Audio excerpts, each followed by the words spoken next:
to my analysis of the world's first ever Kings of War Vanguard tournament. And this was Havoc, the Winter Vanguard, put on by Weight of Fire from the Forge, Manchester. So, first ever tournament for a game system.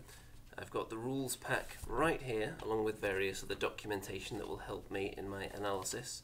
And it was a little bit of a friendly tournament, although quite a lot of players. I think there was about something like 28 players involved, which is very good for the first time for any particular system. That's pretty damn good for any game system, really.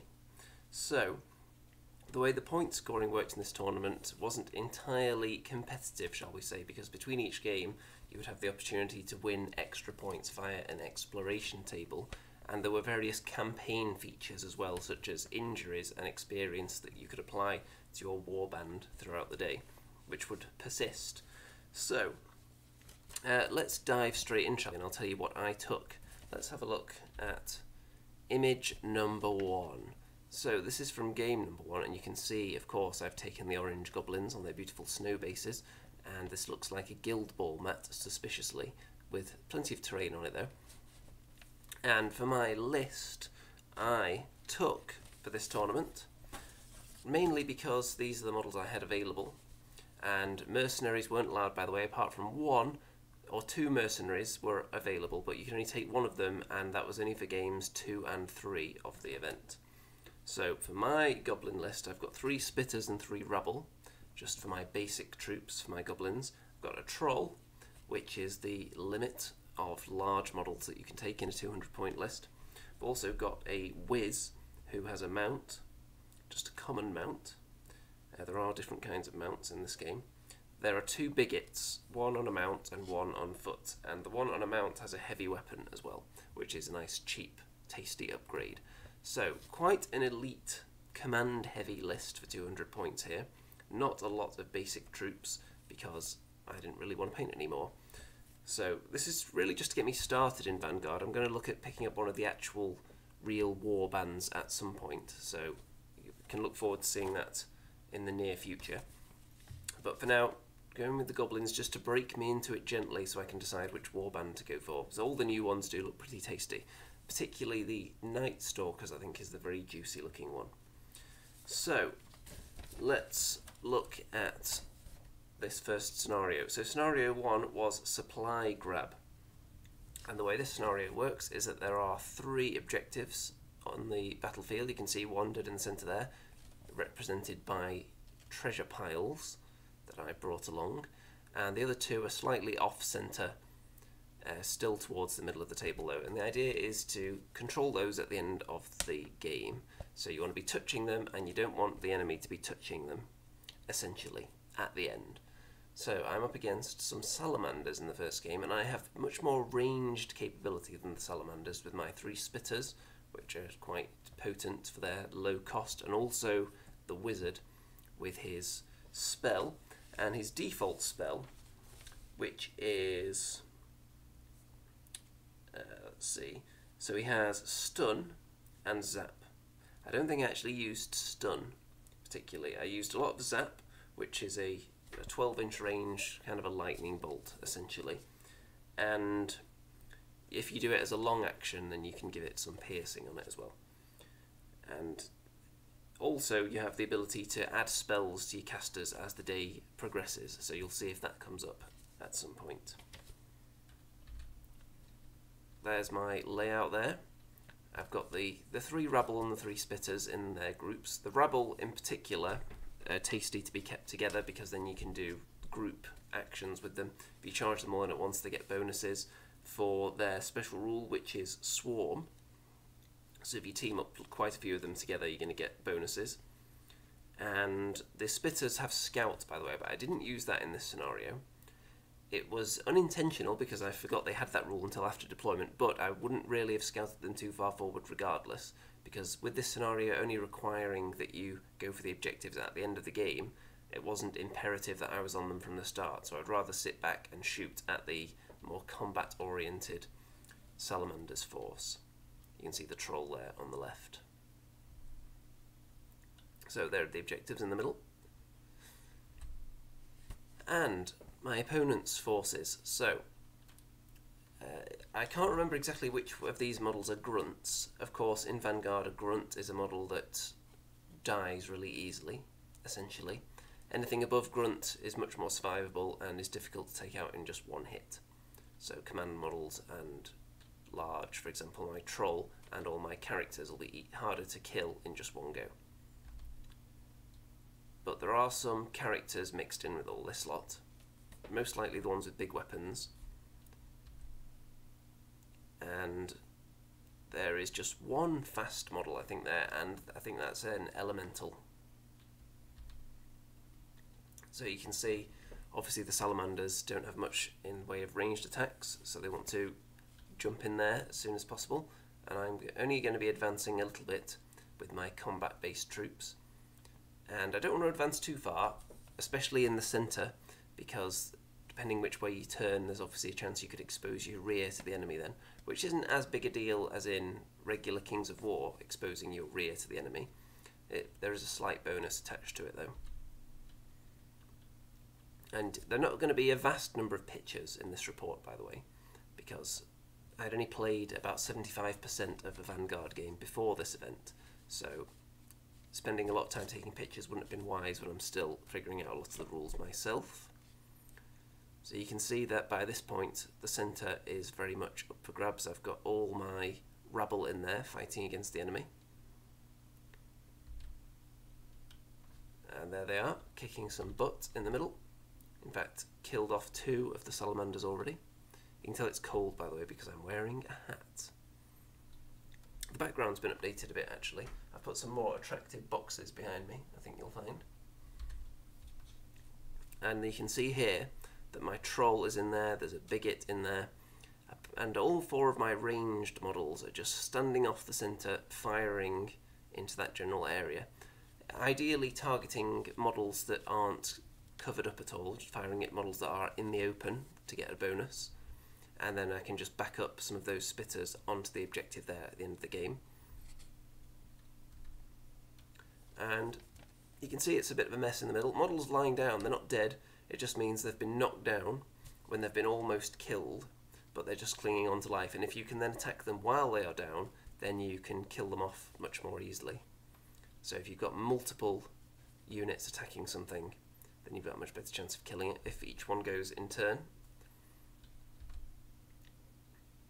And this guy, this singular rabble, charged out and actually killed somebody, I believe. I think he charged out from, it was this one here in the middle, he actually charged off on his own and killed a caster, I think, which is very nice. So you can see it's just total brawl in the middle. My opponent has got someone positioned on the left objective, so that model's not able to do anything because it has no ranged attacks, whereas mine on the right are able to continue shooting.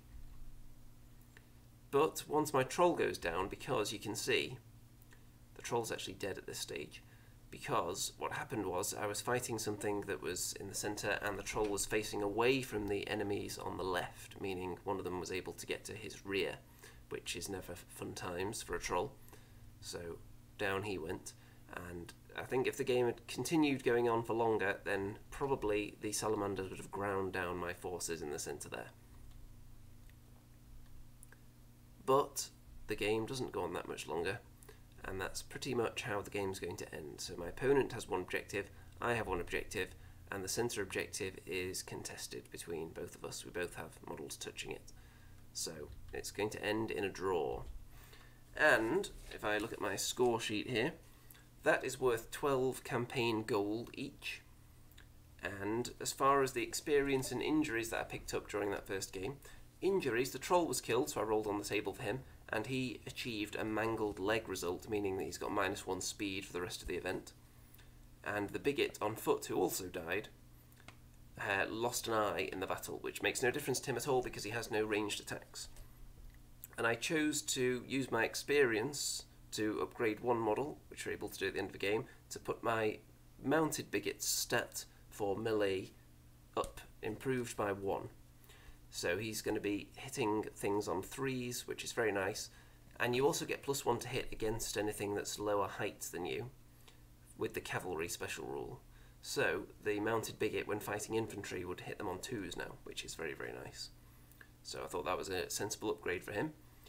My exploration points for the exploration table at the end of the game, it's really wildly varied. You could get as little as -2 for having your camp raided during the night, or you could get 2d8s worth of campaign gold. So if you roll well, you could actually get more than you do in the game itself. So the way the scoring works, it's theoretically possible for someone to lose every single game, but roll really well on the campaign exploration table and actually win the tournament. Or it's possible for someone to win every game and roll horrendously and finish last. So very, very kind of non-competitive, friendly atmosphere promoted by these rules. But on average, that shouldn't really happen to anybody. So I ended up with 6 gold as a result of my roll on the exploration table. Game 2, which is right here. By the way, if anyone's watching this live, feel free to drop something in the chat to let me know that you're here. It looks like there are some people watching right now. Game 2 is the Power Stones. So this one, quite different from the previous scenario. The objectives are similarly placed, but these ones block line of sight because they're supposed to be actual large blocks. And the way to score during this scenario is throughout the game rather than at the end. So you want to be on the objectives from the beginning, which is why, as you can see, I've got my scouting units, my spitters, on all 3 objectives right at the beginning, touching them. So the one in the middle is actually behind the objective, so he doesn't get immediately gunned down by any ranged attacks that the enemy possess. And I'm against Abyssal Dwarves here, which I don't know if you can see from this image, but you'll be able to see momentarily. And then I've got all my combat forces just moving up in the centre. So slightly different angle there. You can see that the game's already underway here with the little activation tokens next to various models. And my thoughts here are rack up as many points early as possible and then maybe just contest the objectives around the latter stages of the game. So build up a lead and then kind of play more defensively, not necessarily try and take it to my opponent, because I'm sure the Abyssal Dwarves pack more of a punch than the Goblins do. So you can see there's a giant golem there, and the mercenaries are part of this game as well. So we both had a salamander mercenary who is very good in combat. You can see my opponent's there on the left. Now where was mine? Mine you can see with the grey base behind the rabble there at the bottom of the screen. So it's a nice pink and green colour scheme. So the mercenary is only part of game 2 and 3 though. So I have the speed edge because my bigot on the mount was able to take out my opponent's only fast model, which was, can it be seen? I'm not sure there's actually a picture of it anyway because it was killed immediately. Basically it would have been an abyssal half-breed, I think they're called, and it came down here to flank my force but left itself within range of my bigot, who charged in there and immediately killed it, which means I've got a total speed advantage now. And my rabble in the middle is just trying to lure the more powerful enemy units out so I can then get the charge on them and have the advantage from that. You can see on the left, in the top left, that the spitter I've got on that objective is currently being engaged by one of the enemy troops. But on the right, it's pretty plain sailing at the moment. I've got my spitter there and I've got the whiz over there holding that objective. So it's really all about the centre, and there's a little bit of action going on the left. I didn't want my troll to be charged by anything, so he's hiding behind the tent at the moment, and then he's going to go over there and destroy on the left hand side and hopefully flank round while my lesser forces hold up the centre. The enemy mercenary in the middle, I'm trying to keep him out of sight of all my troops so he fights as little as possible. You can see my mercenary has already been fighting though, and actually managed to kill off, I think, the big golem in there. Idiot Prudalic, whoop, never normally catch these live streams. Well, there you go, this one's quite early today. So you can see that the big obsidian golem was killed in the middle as a result of, I believe it was my bigot went in there and finished the job. The mercenary was fighting him, did some damage, then the bigot steamed in, finished him off, and then used his extra follow-up move at the end of combat to touch the objective there. And the one on the right is clearly mine. and one on the left is contested, which means I actually kept a running total of the objective scores on a little notebook here. So after the first round I scored 3 because my opponent hadn't reached any of the objectives yet, and my opponent scored 0. Round 2 I controlled that one on the right and the other 2 were contested, which, as I told you, is pretty much my plan. Just build up that lead and then try and just let my opponent score as few as possible for the rest of the game. So you can see in the centre that I've actually lost a couple of things. My bigot in there has gone down, and the rabble that was fighting in there, so it's just my mercenary up against quite a lot of troops there. However, on the left it's going much better. My bigot charged in and killed off the model that was threatening my spitter there, so I've got the left and the right tied down quite well. So I'm not concerned about losing the centre at all, because I've already got the lead built up. And you can see here the result of that, when the bigot charged in and did some killing. In the middle, I think my opponent's mercenary is dead. I think it came round and attacked something, and then my troll went in there and killed it. So that was nice. So just dealing with some regular abyssal dwarves now. You can see that some wounds have been dealt to various models around here. I think my mercenary's got 2 wounds on him. And you can see he's still easily holding this area and firing off shots with the whiz and the spitter there. And over here, I think this is a slave orc attacking the spitter on that objective. He's having to spread out his forces now, but he's not got that many forces left to do it with, and they're not very fast, these abyssal dwarves. So I'm kind of able to dance around a bit. It looks like he's holding that one in the middle at the moment. But you can see that my bigot there manages to kill off that slave orc, so I'm still holding that one quite easily, and my mercenary is actually touching the objective in the middle.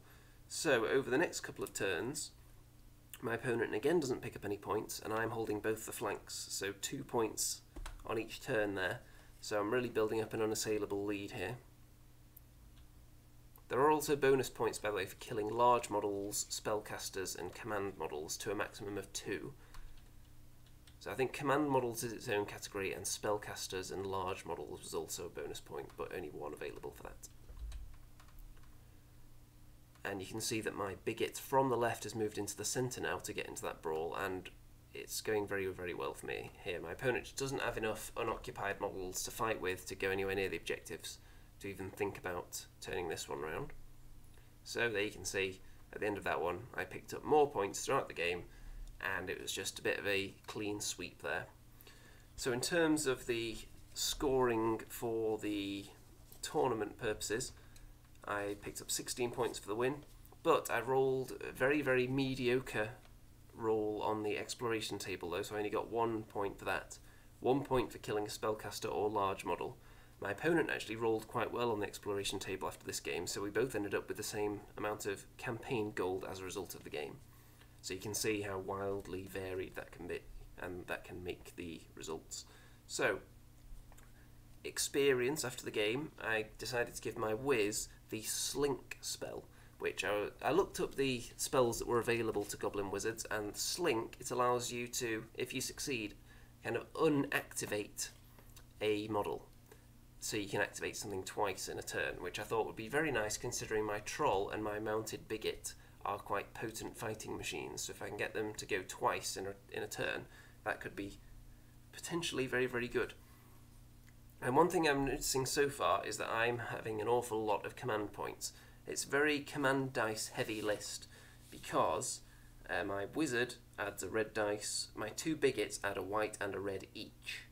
And also in the games with the mercenary, he adds a white one. So I'm finding myself with a lot of command points to use up. I'm using most of them to just add dice to attacks and to armor rolls, mainly to attacks though.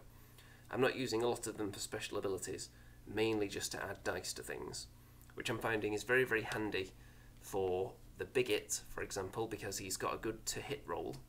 The troll, he can benefit from it as well, but he already has quite a lot of dice. And lesser units, for example the spitters, giving them an extra dice gives them much more of a chance of doing something as well. So, moving on to the next round. Well, you can just see the objective situation at the end of that game here.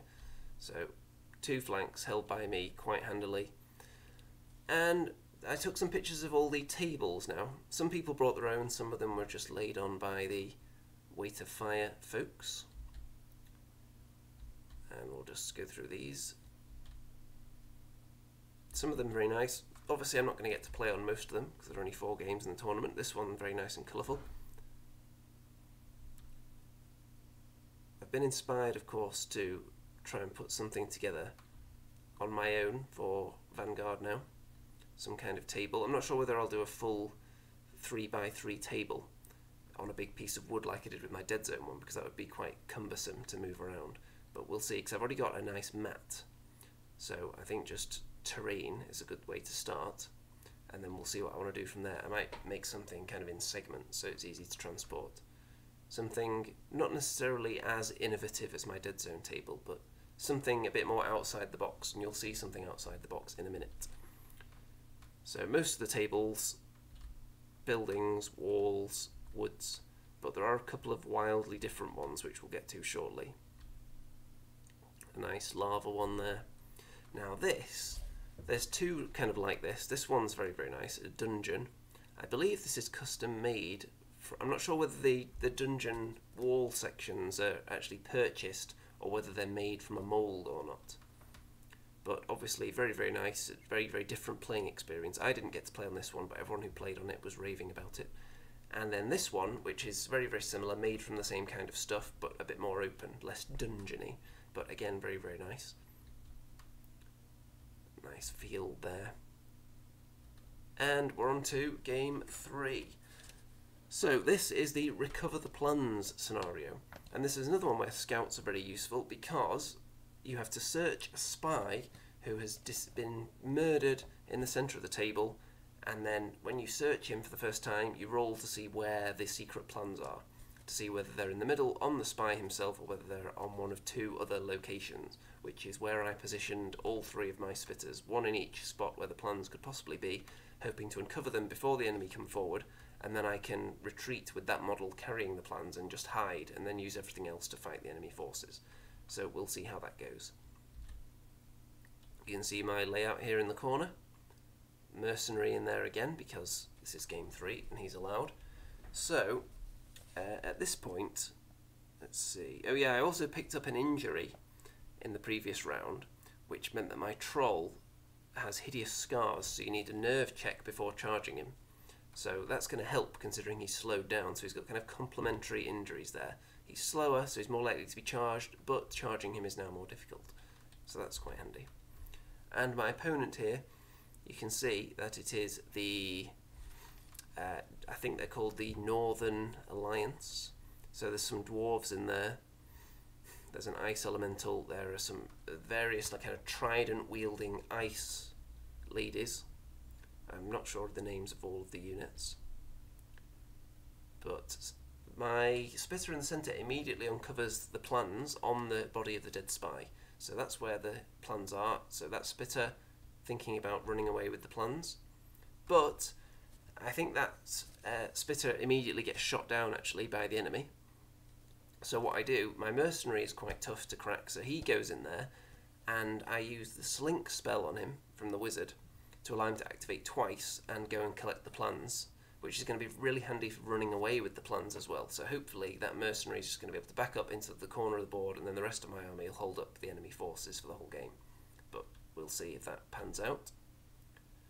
So you can see I've got a bigot there just loitering as well. I've got a bit of a speed edge with my mounted bigot on most of the enemy units. So I should be able to keep them at arm's length until they get to within range and then charge in. So you can see as the game progresses, I've pushed up my rabble into the centre to do some fighting. The bigots and the trolls are standing off a little bit, waiting to dive in there as soon as someone comes to within range. And the whiz is just chilling out, mainly waiting to use that slink spell because it's very, very handy. Effectively, if it goes off, you're kind of doubling the effective range of a unit. It can just move up and then cast the spell on it and it can go again. Obviously, if you fail to cast the spell, you might be stuck in no man's land, so it's a risk. but the mercenaries still backing away with the plans there. Ice Elemental, very, very nice model, made in that kind of translucent blue. It's kind of icy blue. I think there is a bit of paintwork on this one though.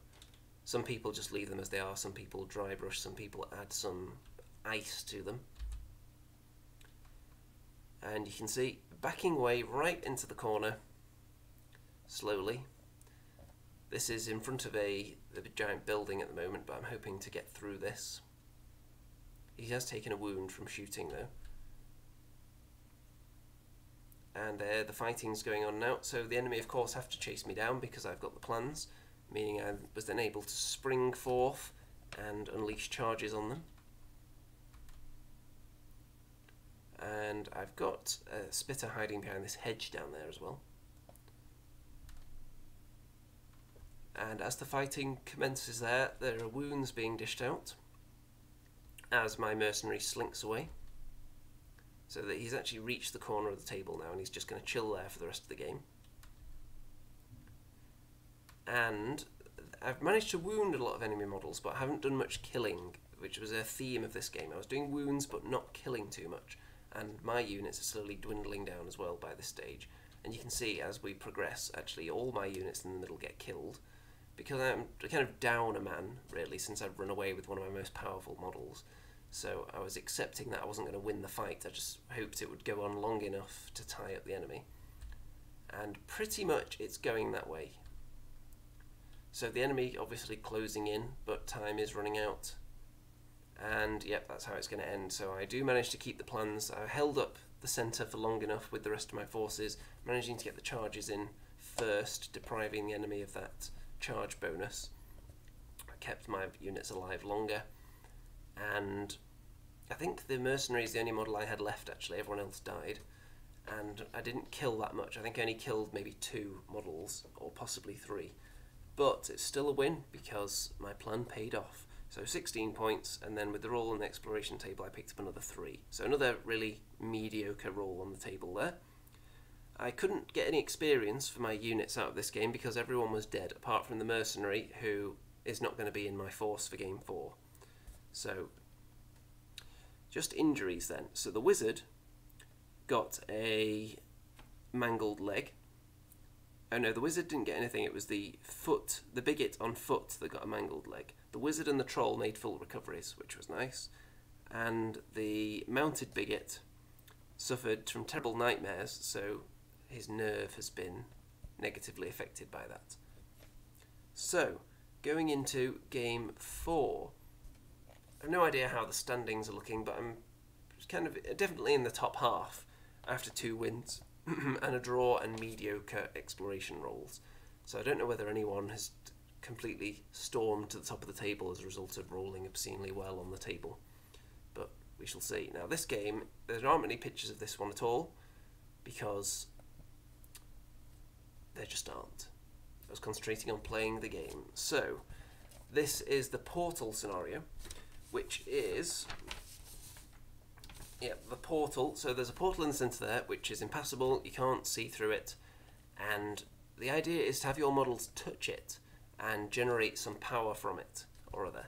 So if you touch it with a grunt or some other lesser troop, then you get a point at the end of the round. If you touch it with a command model or a spellcaster, then you get 3 points out of it. However, anyone touching the portal at the end of the round, you roll a dice and on a 7 or 8, they get sucked into the portal and die. So do you risk sending your really good models there early to rack up points and risk that they'll die and possibly end up costing you the game? Or do you save it for later and risk letting your opponent build up an unassailable lead? It's a very interesting scenario. So you can see I'm against ogres. Ogres are unique in that their large models are easier to kill than everyone else's. Which, on one hand, the ogres, their large models are good at fighting, they're big and tough, but they also don't have the ability to kind of be knocked down instead of dying. They're still considered grunts. So, they're not quite on par with a troll, let's say. So you can see I'm moving my feeble troops up towards the portal. My plan is to have them touch it, rack up points. If they die, who cares? They're only terrible rabble and spitters. My opponent doesn't really have the opportunities to do that too much because he has mostly ogres, and many of them are still only worth a single point to touch the objective though. So you're having to put a lot more points at risk, and you can see it turns into a big brawl in the centre. I sent my bigot, you can see at the top there, round the back of the enemy, and pretty much my opponent lost a couple of really valuable models into the portal claiming points. One of them was a warlock, so you get 3 points of course for a spellcaster touching it, but then the model disappears immediately afterwards. And I kept track of the scores on my little notebook here. So at the end of round 1 I was touching the portal with my 3 spitters, or my 3 rabble. I think they're spitters actually. So I got 3 points for that. The ogres picked up 5 in round 1 for touching it with 3 models, one of which was a spellcaster who then got sucked into the portal forever. And then in the next turn we both picked up a comparative number of points. I had 5 models touching it as I slowly pile in all my little feeble troops in there. And you can see that my bigot at the back actually attacked, and I think he killed one of the spellcasters at the back there as well. So my opponent lost his spellcasters early, one to the portal, one to me, just axe to the head. However, then my bigot did get surrounded by other ogres, and you can see that I've got my second bigot, the one on foot, just lingering about behind the rabble down there in the bottom right. And you can see lots of his ogres have taken wounds by this point, but that's coming towards the last picture in the game actually. There are only 2 more, but I can remember what happens because I have a wonderful memory. So my troll steamed in there, I used Slink on him to get a charge off onto the enemy leader model who was sitting on the portal, but didn't manage to kill him. In fact, rolled really terribly, my troll, and that resulted in the troll being killed by the enemies. And then later on in the game, after this picture but prior to this one, when everything's gone, then it was coming down to the wire. Over the next couple of turns I picked up 5 points, my opponent picked up 4 in round 3. In round 4 we both picked up 2, putting me on 15 and my opponent on 17, and we didn't have many models left. So I had quite a lot of my basic infantry left. My opponent only had a couple of models left, maybe a rabble, a red goblin rabble I think they're called, or an ogre.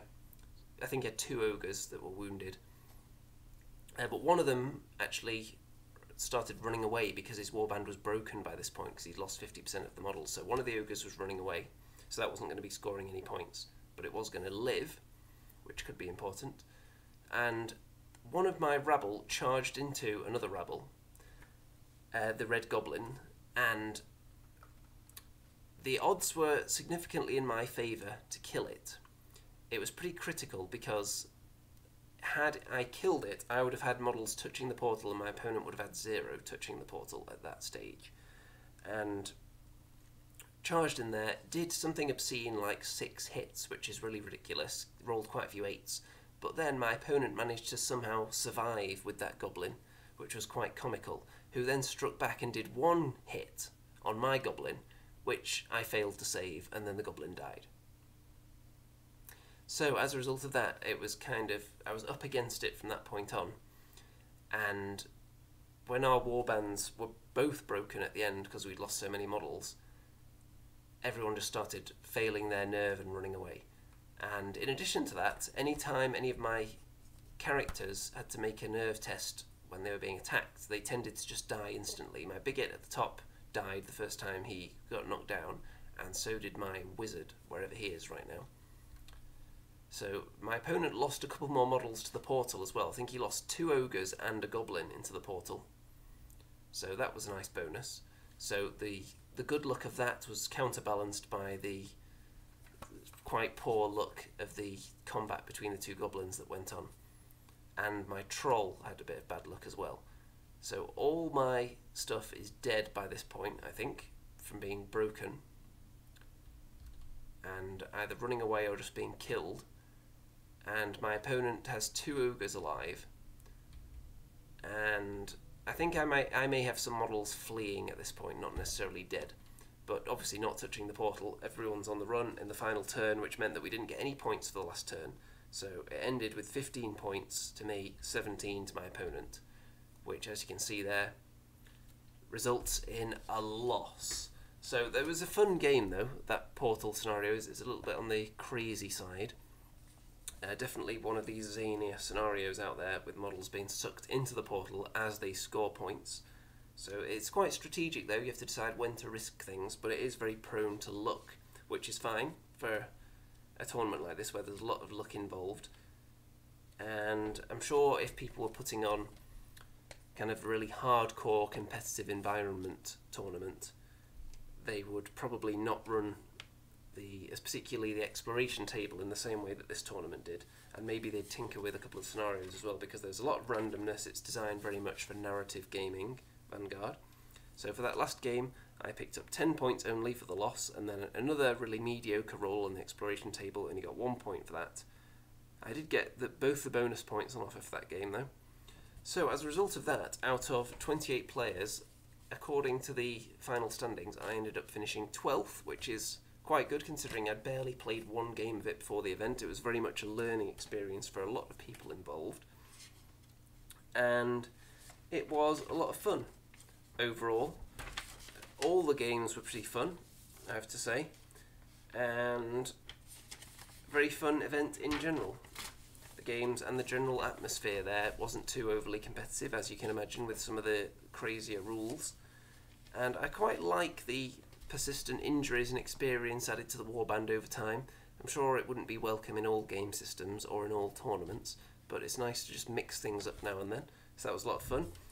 And the ultimate question is, before I go into any more ins and outs of what I think of just this game in general, was it worth ditching the Kings of War Masters to attend this event? And I will say probably yes.